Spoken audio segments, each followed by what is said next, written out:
NGO നേതാവിന് double promotion നൽകി സംസ്ഥാന സർക്കാർ.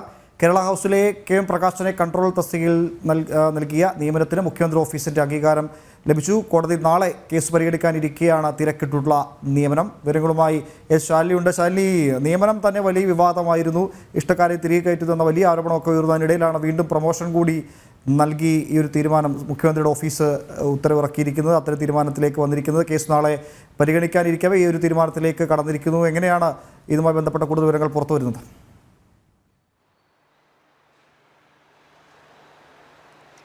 ഉമേഷ്, വലിയ രീതിയിലുള്ള വിമർശനങ്ങൾ സംസ്ഥാന സർക്കാരിനും മുഖ്യമന്ത്രിക്കും നേരെ ഈ ഒരു നിയമനവുമായി ബന്ധപ്പെട്ട് ഉണ്ടായിരുന്നു. പ്രത്യേകിച്ച് ഒരു ഇടത് തൊഴിലാളി യൂണിയൻ നേതാവാണ്, പ്രത്യേകിച്ച് കണ്ണൂർ സ്വദേശിയാണ്. അപ്പോൾ ഇഷ്ടക്കാരനെ തിരികെ കയറ്റാനുള്ള സർക്കാർ നീക്കത്തിലും അതിൽ മുഖ്യമന്ത്രിയുടെ ഓഫീസ് നേരിട്ട് ഇടപെട്ടതിലും വലിയ രീതിയിലുള്ള വിമർശനങ്ങളും പരാതികളും ഉയർന്നിരുന്നു. ഈ ഘട്ടത്തിൽ കൂടിയാണ് ഈ വിഷയം കോടതിയിൽ വരെ എത്തുകയും ചെയ്തത്. പക്ഷേ കോടതി നാളെ കേസ് പരിഗണിക്കാൻ അല്ലെങ്കിൽ ഈ ഒരു ഹർജി പരിഗണിക്കാനിരിക്കുന്ന സാഹചര്യത്തിൽ കൂടിയാണ് അടിയന്തര നീക്കം ഇപ്പോൾ മുഖ്യമന്ത്രിയുടെ ഓഫീസിൽ നിന്ന് വന്നിരിക്കുന്നത്. KM പ്രകാശിനെ കേരള ഹൗസിന്റെ കൺട്രോളറായി നിയമിച്ചുകൊണ്ടുള്ള ഔദ്യോഗിക ഉത്തരവാണ് മുഖ്യമന്ത്രിയുടെ ഓഫീസ് അല്ലെങ്കിൽ സർക്കാർ തലത്തിൽ നിന്നും പുറത്തു വന്നിരിക്കുന്നത് എന്നുള്ളതാണ്. അതിൽ ഡബിൾ പ്രൊമോഷൻ നൽകിയാണ് ഒരു ഗസറ്റഡ് റാങ്കിലേക്ക് KM പ്രകാശിനെ നിയമിക്കുന്നത് എന്നുള്ളതാണ് ഏറ്റവും പ്രധാനപ്പെട്ട കാര്യം.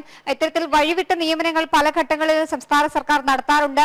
ബന്ധു നിയമനങ്ങൾ, ഒപ്പം തന്നെ ഇത്തരത്തിലുള്ള പാർട്ടി നിയമനങ്ങളൊക്കെ തന്നെ നടക്കുന്ന ഒരു കാലമുണ്ട്. ആ ഒരു കാലത്തിന്റെ ഒരു തുടർച്ച എന്നോണമാണ് ഇപ്പോൾ മുഖ്യമന്ത്രിയുടെ ഓഫീസ് തന്നെ നേരിട്ട് ഇതിലൊരു ഇടപെടൽ നടത്തിയത്. ആദ്യഘട്ടങ്ങളിൽ ഇതിനെ വലിയ രീതിയിൽ വിമർശിച്ചത് ധനവകുപ്പാണ്. പ്രത്യേകിച്ച് സാമ്പത്തിക പ്രതിസന്ധി അതിരൂക്ഷമായി നിൽക്കുന്ന സാഹചര്യം, പല സ്കൂളുകളിലും അധ്യാപകരെ ഉൾപ്പെടെ നിയമിക്കാതിരിക്കുന്ന ഒരു ഘട്ടത്തിൽ ഈ ഒരു നിയമനത്തെയും ധനവകുപ്പ് എതിർക്കുന്ന ഒരു ഘട്ടമുണ്ടായിരുന്നു. പക്ഷെ അതിനെ മുഖ്യമന്ത്രിയുടെ ഓഫീസ് ഇടപെട്ടതോടുകൂടി അത് ശമിക്കുകയും ഇപ്പോൾ ഔദ്യോഗികമായ ഉത്തരവ് പുറത്തു വരികയുമാണ് ഉണ്ടായിട്ടുള്ളത്. ഇതിൽ നമ്മൾ മനസ്സിലാക്കുന്നത് ഈ മാസം 31-ന് KM പ്രകാശൻ വിരമിക്കുകയാണ്. വിരമിക്കുന്ന സാഹചര്യത്തിൽ അടിയന്തരമായ ഒരു ഇടപെടൽ നടത്തിക്കൊണ്ട് ഒരു ഗസറ്റഡ് റാങ്കിലേക്ക് സ്വാഭാവികമായും IAS ഉദ്യോഗസ്ഥരോ സിവിൽ സർവീസ് ഉദ്യോഗസ്ഥരോ ഒക്കെ വരേണ്ട ഒരു പദവിയിലേക്കാണ് ഇത്തരത്തിലൊരു പാർട്ടി നേതാവിനെ തിരികെ കയറ്റിയിരിക്കുന്നത് എന്നുള്ളതാണ് ഏറ്റവും പ്രധാനപ്പെട്ട കാര്യം. അത് മാത്രമല്ല, ഈ 31-ന് അദ്ദേഹം വിരമിക്കുന്നതിന് തൊട്ടു പിന്നാലെ തന്നെ മറ്റൊരു സർക്കാർ കസേര കൂടി KM പ്രകാശിന് വേണ്ടി ഒഴിഞ്ഞു കിടക്കുന്നുണ്ട് എന്നുള്ളതാണ്. ഒരു പുനർനിയമനത്തിനുള്ള സാധ്യതകൾ കൂടി KM പ്രകാശിനായി സംസ്ഥാന സർക്കാർ പ്രത്യേകിച്ച് മുഖ്യമന്ത്രിയുടെ ഓഫീസ് ഇടപെടൽ നടത്തുന്നുണ്ട് എന്നുള്ളതാണ് നമ്മൾ മനസ്സിലാക്കുന്നത്. എന്തായാലും കോടതിയിൽ നാളെ ഈ കേസ് പരിഗണിക്കുമ്പോൾ അല്ലെങ്കിൽ ഹർജി പരിഗണിക്കുമ്പോൾ ഏത് തരത്തിലുള്ള നിരീക്ഷണം കോടതിയുടെ ഭാഗത്തു നിന്നുണ്ടാകും എന്നുള്ളതാണ് അറിയേണ്ടത്. എന്തായാലും സംസ്ഥാന സർക്കാർ വലിയ സാമ്പത്തിക പ്രതിസന്ധിയിൽ നിൽക്കുന്ന സാഹചര്യത്തിൽ കൂടിയാണ് സർക്കാരിനെ സംബന്ധിച്ചിടത്തോളം അധിക സാമ്പത്തിക ബാധ്യത ഉണ്ടാക്കിക്കൊണ്ടുള്ള ഈ ഒരു ഇത്തരത്തിലൊരു പാർട്ടി നിയമനം എന്നുള്ളതാണ് ഏറ്റവും പ്രധാനപ്പെട്ട കാര്യം. എന്തായാലും ഒരു ഫ്രണ്ട് ഓഫീസ് മാനേജറായി ഇരുന്ന ഒരു വ്യക്തിയെ കേരള ഹൗസിന്റെ കൺട്രോളറായി നിയമിച്ചുകൊണ്ടുള്ള ഔദ്യോഗിക ഉത്തരവ് സർക്കാർ തലത്തിൽ നിന്നും പുറത്തിറങ്ങിയിരിക്കുകയാണ്. ഉമേഷ്, ശാലി, കേരള ഹൗസ് എപ്പോഴും ഇങ്ങനെ, പ്രത്യേകിച്ച് ഇടതുപക്ഷം അധികാരത്തിൽ വന്നതിന് ശേഷം കേരള ഹൗസിലെ പല നിയമനങ്ങളും ഇത്തിരി രാഷ്ട്രീയ നിയമനങ്ങൾ തന്നെയാണ്. നേരത്തെയും മുൻപും അത്തരത്തിൽ തന്നെയായിരുന്നു നിയമനങ്ങൾ ഉണ്ടായിരുന്നാൽ കൂടുതൽ സഖാക്കളെ അല്ലെങ്കിൽ ഇടതനുകൂല സംഘടനയുടെ പ്രതിനിധികളെ ഇടത് നേതാക്കന്മാരൊക്കെ തിരികെ കയറ്റുന്ന കേന്ദ്രമാക്കി കേരള ഹൗസിനെ മാറ്റുന്നു. കേരള ഹൗസ് മാത്രമല്ല, ഇത്തരം സർക്കാർ ബന്ധപ്പെട്ട സ്ഥാപനങ്ങളുടെ ഈ താക്കോൽ സ്ഥാനത്തേക്കൊക്കെ ഇത്തരം രാഷ്ട്രീയ നിയമനങ്ങൾ തിരികെ കയറ്റിയ ഇഷ്ടക്കാർക്ക് വലിയ തുക പ്രതിഫലം ലഭിക്കുന്ന അല്ലെങ്കിൽ വലിയ വലിയ സ്ഥാനങ്ങൾ നൽകുന്നതിന് എപ്പോഴും പിണറായി സർക്കാർ വലിയ താല്പര്യം കാണിച്ചിട്ടുണ്ട്.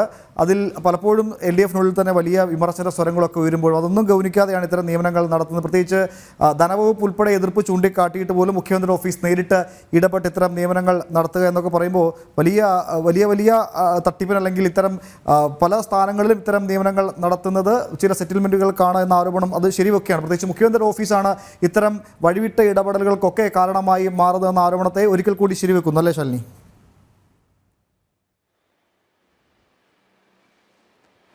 ഉമേഷ്, തീർച്ചയായും അത് തന്നെയാണ് നമ്മൾ മനസ്സിലാക്കുന്നത്.